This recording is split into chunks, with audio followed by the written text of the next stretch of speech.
Victor Antonio with another value-centric selling moment. Not too long ago, I was reading a book by Jeff Thull called Mastering the Complex Sale. A fantastic book. Suggest you get it, especially if you're doing a lot of B2B sales, large complex sales. This is a great book. Now, aside from being a great book on sales methodology, approach to finding value within a company and how to sell that value, towards the end, Jeff Thull had a section called Value Leakage. And as I read that chapter, that section rather, I was kind of blown away by the assertion that he was making about the value of an actual product that we as salespeople have to sell. Now, let me go ahead and walk through what he was asserting, and then let's talk about it and see what some of the conclusions are that we can draw from this and why this is so important for us to really understand. Now, this is going to be valuable to salespeople, but I think it's also going to be valuable to product managers and engineers and maybe company as a whole. Let's walk through it. Let's say that your customers basically tell you what they want. They give you a list of all the things they want, and then you say, okay, I get it, I understand, I am perfectly aligned with your value, your needs. Bingo, I got it, I understand. So now, let's say that we do 100% alignment. Let's say that we're now 100% aligned with what the customer wants. Clear? Now what happens is product management goes ahead and designs the product, says, okay, these are all the things we need to put in the actual product. Let's call it the box. This is everything that we need to put in that box to be perfectly aligned with the needs of the customer in the market today. Now, what then happens, according to Thull, is that we send it over to engineering. Engineering reviews all the features that we want to include, all the changes that we want to make, and after certain considerations, design considerations, they decide, well, certain things can't be put in. So what Thull says is that now, after certain things have been taken out, the actual value of the original proposition is now about 70%. In other words, you're only getting 70% of what you should have in order to be perfectly aligned with the customers. But it doesn't end there. So engineering looks at it, here's what we can include, here's what we can't put in this box, okay? There's only so much stuff you can put in the box, we just can't do it. That's what they'll say. The next step is to take it over to manufacturing.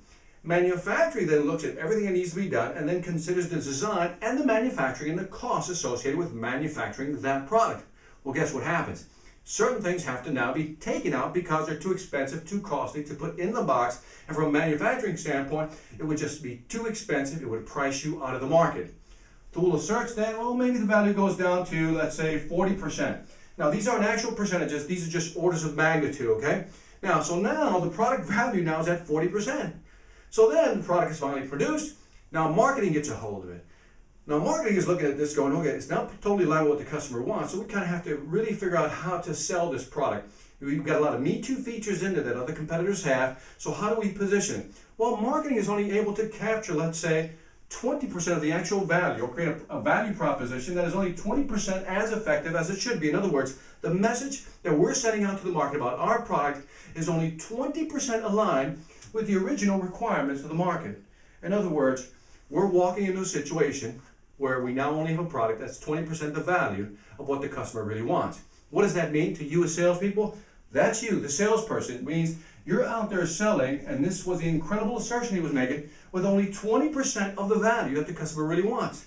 Now think about that. You're selling with only 20% of the value that the customer really wants. You think you'll be happy? I don't think so. I think you're going to be quite sad. Now, here's the interesting thing, and I think this was the revelation to me. Oftentimes, when we create a product, we design a product, we go through manufacturing process, and the product is finally complete. Now the expectation falls on the salesperson to go out into the market and sell that product. As you know, many products fail and don't make it to market really, or get through the first year because sales are very low. Now we typically blame the salespeople for that, but I think it's worth considering at this point what Thull is saying. Thull is saying, well, wait a minute, maybe it isn't the salesperson's fault altogether. Maybe it's the fact that we started out with total alignment with what customers need, but by the time we actually got it to the salesperson, it was only 20% of the value. So in other words, if you as a salesperson are now only selling a product that's 20% aligned, it makes it that much harder to sell. From a management's perspective, we should have a little consideration for what salespeople have to deal with now. Because if this is true, if Jeff Thull's assertion is true, we're handicapping our salespeople. I wanted to share this perspective with you because I have a new rule. I call it the Thull's rule. Thull's rule is this. When you're selling a product that's less than what the customers want, you are now a victim of Thull's rule, which means you're only selling about 20% of the value. Now, Jeff Thull is coming out with a new book, and he wrote me via email, and he suggested that even this number, after some studies that he's done that will be included in his new book, is actually high, and that is also shocking.